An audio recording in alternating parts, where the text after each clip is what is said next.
কোন এলাকার মধ্যে যদি অশ্লীলতা প্রকাশ্যের রূপ ধারণ করে, আমি গান বাজাবো, আপনার কি আসেনি? আমার বাড়ির ছাদে আমি নাচবো, মেয়ে না নাচামো, গান গাবে, আপনার সমস্যা নেই। হাত্তাই অলিনু বিহা, রাসূল বলছে কোন এলাকায় যখন অশ্লীলতা এমন ভাবে প্রকাশ্যের রূপ ধারণ করে ঘোষণাও দেয়, আমি করবো, দেখি কেউ কি পারলে কইরেন, এরকম কয়, আমি এটা করবো, আপনি কিছু পারলে কইরেন। রাসূল বলেন দুনিয়ার কেউ করা লাগবে না। 1 নাম্বার, ওই এলাকায় মহামারী দেখা দিবে। 2 নাম্বার, এমন এমন রোগ বিমারি আসবে যেগুলা অতীত জামানার মানুষের মধ্যে ছিল না। রাসূল বলে প্রকাশ্যে যখন গুনাহ করবা, এরকম বেনামে অনেক আযাব আসবে যেগুলা অতীতের মানুষ কখনো শুনে নাই। তো অশ্লীলতা যখন প্রকাশ্যে করবে, এটা কইরেন না।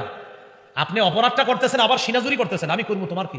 প্রকাশ্যে অপরাধ করতেছেন যে আমি টাকা দিয়ে না গান বাজাবো, আপনার সমস্যা কি? সমস্যা তো ভাই আমার না, শুধু আপনারও সমস্যা, আমারও সমস্যা, গজবটা আপনার উপর আসবে, আমার উপর আসবে। এই জন্যই সমস্যাটা আমার।